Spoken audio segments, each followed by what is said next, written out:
bringing the gold standard back. Gold makes sense. A good store value, 1 token represents 1 gram of gold. I paid for my meal with DGX gold tokens.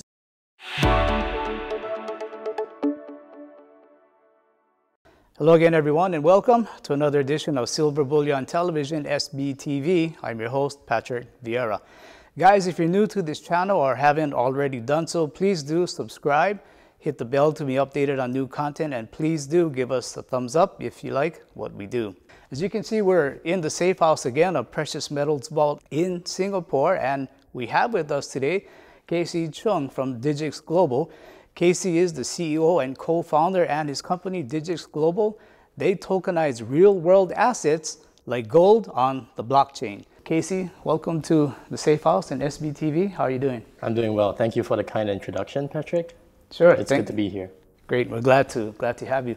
Casey, can you just give us a background on yourself and how did Digix Global all begin? Yeah, sounds good. So I started this company in December of 2014. Prior to that, I was working on Wall Street as a FX trader. So I did that for 4 years and I came to a crossroads. I was about 28 at that time. If I stayed on in my job, I knew that, money would supersede my personal ambitions to try to do something greater for the world, right? So it was either leave the job and try and pursue my own dreams before money took over. So I felt that, hey, you know what? I have no obligations. I had no family, no wife or a kid to support. I had no car loans. I had no mortgage or debt. So I thought, why not just try this and see where it takes me? And that's one of the reasons. The second reason, of course, was that as a currency trader, you knew and you understood the value of gold itself, right? During a risk-off situation, when there's financial turmoils or when there's geopolitical tensions, what do you flee to? Gold made sense as a way to hedge against any kind of currency risk. So those were the two main reasons that I thought that, hey, blockchain was something new and exciting coming forward. I could make a difference for the world, and hence I started this company in December 2014. Okay, great. We're glad you did. Interesting that you mentioned you used to work on Wall Street. So I got to ask you, do you see gold as money or an investment? I see it as both, really. I mean, there's so many myriads of use cases of gold. Even in biblical times, for instance, right? If you look at the Solomon's Temple, in it, the whole temple was paved with gold. Going back even to the mythological times, I'm not sure if you heard of the story of the Midas touch, for instance, right? So Midas was this guy that owned 2 oxen. He invited a stranger back to his home for a meal. The stranger liked his hospitality so much that, he decided to grant him a wish. And guess what Midas wished for? That everything that he touched turned into gold, right? And guess what happened? He touched his food, it turned into gold. Touched his daughter, turned into gold as well. So you see, gold itself can be a safe form of investments as well as a store of wealth, and it can be used as jewelry and so on and so forth. So we're just bringing the gold standard back with our product. Okay, and for those who are new to Digix, what would your elevator pitch be to them as to what Digix does? Sure, Digix is an asset tokenization company. We put gold on the blockchain. So you could transfer gold as easily as sending an email on the blockchain. You mentioned asset tokenization. What exactly is asset tokenization? Well, simply put, it's when you represent physical assets as a blockchain token on the network itself. So there's nothing apart from just representing a good store value or something in the physical real world as an internet token. Given that there are a lot of assets in the world to go ahead and tokenize, why did you choose gold? Well, gold itself is a kind of a universal language, right? It's so easily identifiable and everyone knows it and recognize it as a receptacle of high value. So, apart from pushing something that's relatively unknown and non-universal, starting with gold makes sense because people recognize it as a method of securing your wealth and perhaps also as a means of exchange for payments. Okay. Casey, behind us, we have all of these 15 kg silver bars. Are we going to see Digix tokenizing silver at any time? Yeah, why not? Definitely. This is part of our roadmap to tokenize much more than just gold. but our priority right now is to increase the volume of gold on the blockchain before we pursue other precious metals. If we could do it with gold, it makes sense that we can do it with every other kind of metals as well. DGX, is it partially backed by gold or fully backed? It's fully one-to-one, so every one token represents 1 gram of gold in the vaults. And again, this is not just coming from me, it's coming from the blockchain. Anyone can audit and find that information readily. So for the, let's say the average man on the street, what would he be able to use DGX for? I was in a restaurant in Singapore, and I actually paid for my meal with DGX gold tokens. So that's a really, really interesting use case for a man on the street. So apart from just saving your wealth, you could always exercise the ability and the utility to spend it in a restaurant, and in future even spend it on a crypto card such as 10x or Monaco. Okay, yeah, I saw that video of you paying with DGX in that restaurant on YouTube. Can you share with us the status of using the DGX payment platform? The status, yeah, so we work with a couple of business partners. Some of the notable ones to note would be BizKey, PundiX, 10x. So BizKey and PundiX have their own point of sales terminals that they roll out to their target merchants, right? So as long as their merchants have these POS terminals, then you'll be able to spend DGX in these restaurants or cafes or bars to make a purchase. That's one avenue. Now we're working with 10x as well that offers a crypto debit card. What happens is that you could load those crypto debit cards with DGX and proceed to spend it like you would spend a normal credit card. So I could walk into Starbucks, for instance, pay for my coffee with DGX tokens, but the merchants themselves would then receive fiat in the exchange. Okay, and how is the adoption coming along? What's Digix plans to get more further adoption? Oh yeah, definitely. So we want to make our app a lot more consumer friendly. I think in 2018 there were too many negative news coverage about the blockchain industry, so people fear getting involved with it. You see so many hacks, so many scams, and a lot of governmental takedowns on illegal activities. So it kind of puts people off from getting involved with this technology. Having said that, right, the underlying protocol is very, very secure. It's never been hacked before. So the technology itself is sound. People should pay much more attention to what it brings, right, apart from all the applications that were hacked or proceeded to be a scam in the ecosystem. Okay, so this might be an avenue for people in various countries who may potentially be facing some severe currency devaluation. Oh yeah, absolutely agree. So if you're living in a very, very political tense geographic region, I think it would make sense for you to store some gold with DGX, with Digix, my company, as we're currently storing our gold in pretty safe locations, i.e. Singapore, Canada, places that has demonstrated a good governmental system with full transparency. So part of our gold holdings is being stored right here in this location at the safe house. Can we consider DGX to be a stable coin? And if so, how closely does it track the price of gold?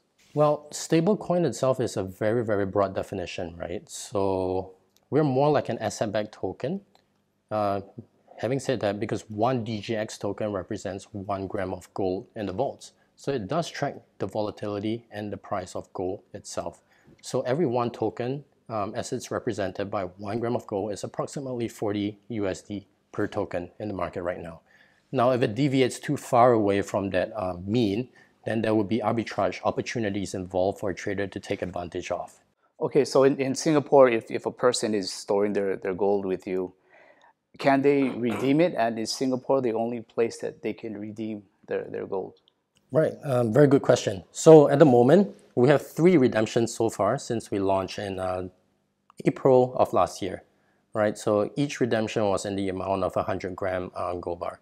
So these 3 customers of ours actually came down, flew down to Singapore and redeemed their gold bar via silver bullion right here. So what happens is one of our employees will come down with the customer to do the redemption together. So out of the 111 kilograms of gold that we have in our vaults right now, only 300 grams have been redeemed here. Now we have a different redemption location, and that is also in Singapore. That's in Brinks. So if you wanted to redeem a bar from Brinks, that is also possible. Or if you want to do a redemption in Canada, you can also do it out of the Calgary Brinks office. Okay, yeah, that was going to be my next question. Where let's say if we deposited the gold with your company here in Singapore, and if I went over to Canada, could I redeem that gold in Canada? Yes, you can. So the way it works is that every token is generic, right? As long as you have 100 tokens, 1,000 tokens, you're able to redeem a 100-gram bar or 1 kilogram bar based on the inventory list that we have publicly available. Okay, so does it really go specifically by, let's say, a serial number on a bar, or does it go by weight?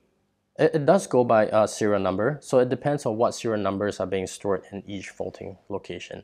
Okay. So you have these specific set of serial numbers stored in location A, for instance, then you could only redeem bars of those serial numbers. Okay, okay. Yeah, that was just a question I had, because if I'm depositing in Singapore serial number 1, 2, 3, 4, 5 on a bar, and then I go to Canada and I say, hey, I'd like to redeem it, I can't redeem that same bar, so I would be redeeming that weight of gold of that bar? Well, so I think you're talking about a transfer in process. We're still in the works. Perhaps we can have a separate discussion on that with Silver Bullion in the future. But that would be quite amazing, where people could transfer in their existing gold bars and turn them into DGX tokens. So the process at this point, at the moment, is that people would be able to buy DGX tokens from our marketplace or from a cryptocurrency exchange. Now, with that requisite number of tokens, that could then he go to our marketplace to redeem an actual gold bar. Okay. Are there more storage locations in different jurisdictions in the works? Yeah, it's in the works. I think New Zealand and Switzerland would become a well-placed location for our product. How about institutions? Are there use cases for institutions? Yeah, absolutely. I think that if you don't believe in paper gold and GLD, because you see the whole entire financial system, it's quite large and wieldy in the sense that you may never ever get to see the gold that you buy when you buy a paper gold like GLD, right? So what happens if a bank goes down? Would you ever get the GLD in terms of the underlying? I highly doubt so. So our system in itself is siloed against the entire financial system. It exists on its own private network, so to speak. So it presents a different kind of safety for those who wanted to invest in gold. Now, I could see a future use case of people using it for inter or intra-company loans and settlement. Instead of using the local currency, you could use gold as the underlying collateral. With Bitcoin, its maximum supply is 21 million. What is the maximum supply of DGX, and how would it affect its value? Right, there's technically no limit to the amount of DGX that we can issue. So we work from an inventory management standpoint, right? So as long as our inventory of DGX for sale dips below a certain level, we would always mint more tokens for it to be sold in the marketplace. So to sum it up, I mean, it really depends on the amount of gold that we have on the earth itself. Getting back to the whole redemption scenario, if I have a gold bar, how can I convert them into DGX tokens? At the moment, we don't allow a transfer in service, but we do have something called a proof of provenance protocol behind these tokens, right? So we only sell tokens on our marketplace. And once you have these tokens, you can redeem it for the gold sitting in the vaults. So the idea behind this protocol is to prove the auditability and transparency of the gold that we have in the vaults, right? How do we do that? Maybe that's a follow-up question. So we have a origination process. So let's say if I bought gold from Silver Bullion, we have a purchase receipt coming from Silver Bullion acknowledging that we bought that gold. So we upload that information onto a decentralized database called IPFS, timestamp it, sign it with a private key, and that document itself would remain immutable. That represents step 1 in the process. Step 2 of the process, we would then put that gold into the vaults. Now, the vault itself would issue a depository receipt to acknowledge that the bar has been safely stored. So we will upload that documentation as well onto IPFS, timestamp it on the blockchain to prove its existence and immutability. Now, when these two processes are done from A to B, we would then issue gold tokens into our marketplace where people could buy these tokens. Casey, where can DGX tokens be purchased, and is it available to be purchased by anyone, anywhere in the world? Right, so we're found in a couple of exchanges. One decentralized exchange is called Kyber Network. The other two centralized exchanges are called Bitfinex as well as Probit. Currently, we do not allow any Americans, Chinese citizens, or Japanese citizens to purchase from our marketplace directly. You mentioned the Chinese, US citizens, and the Japanese. Why can't they buy DGX? Well, it's a work in progress. As you know, jurisdictions each have their own respective legal laws to follow, so it's not universal. Something might be considered a security in a country and some isn't considered a security in other countries, right?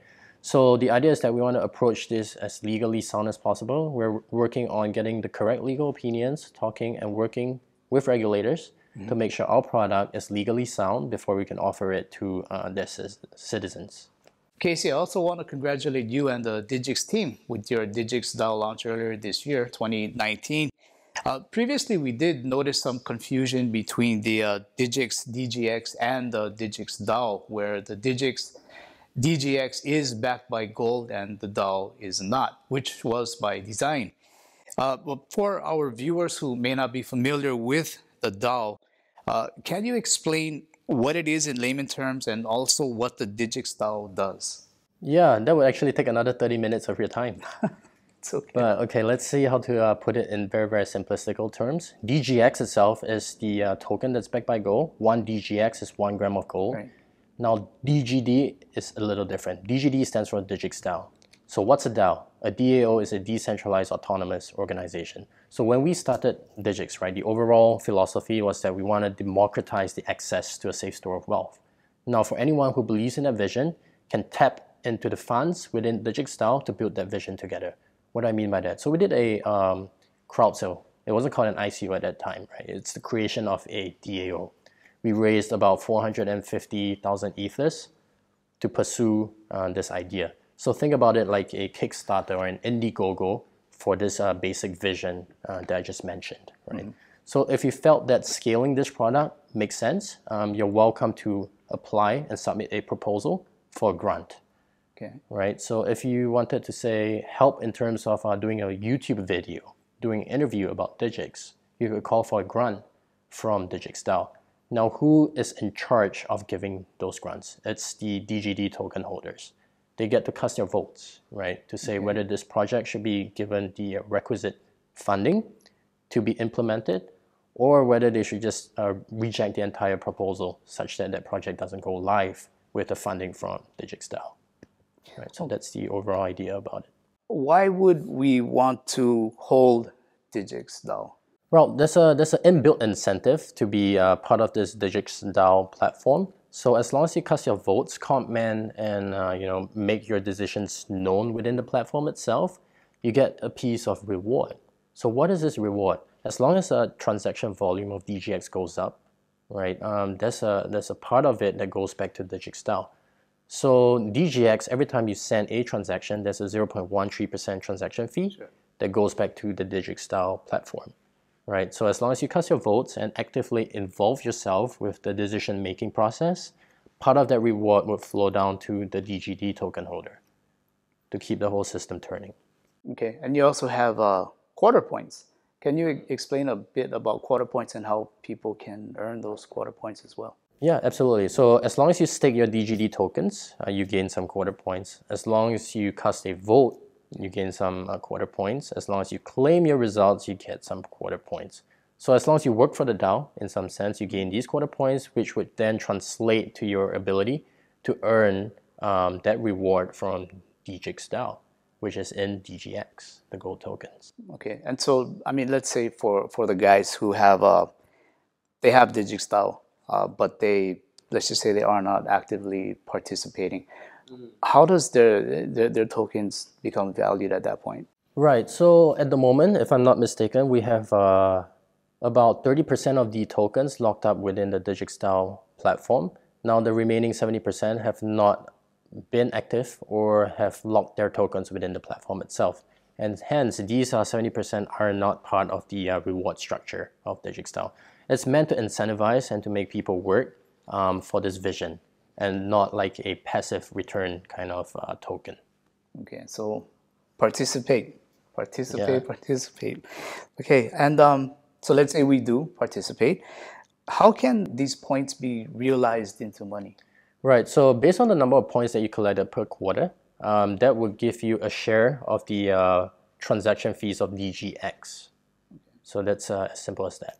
Casey, at a time currently where there's substantial monetary inflation by central banks, how do you see Digix's role in this type of an economic environment? Right, so gold itself has retained its purchasing power for decades, right? 1 gram of gold in the 1940s can still buy you 1 gram of gold worth of goods today, but you can't do that with $1. No. Yeah, so from that very, very basic concept, I think we add value in terms of wealth protection and to hedge against inflation. Casey, before we wrap up, can you let our viewers know what other exciting plans Digix Global has now that the DigixDAO has been launched? Well, sign up for our newsletter and we'll always be releasing exciting news and updates about what we're doing. We hope to see DGX used as a mode of payments in many more places coming down to the end of 2019. Now, eventually, you'll be able to see DGX in crypto debit cards where you could spend it like you would spend cash. Okay, Casey Chng spending some time with us over from Digix Global, talking about their new product, the DigixDAO. We wish you all the best, Casey, and we hope to see you again. Thank you, Patrick. Thank you.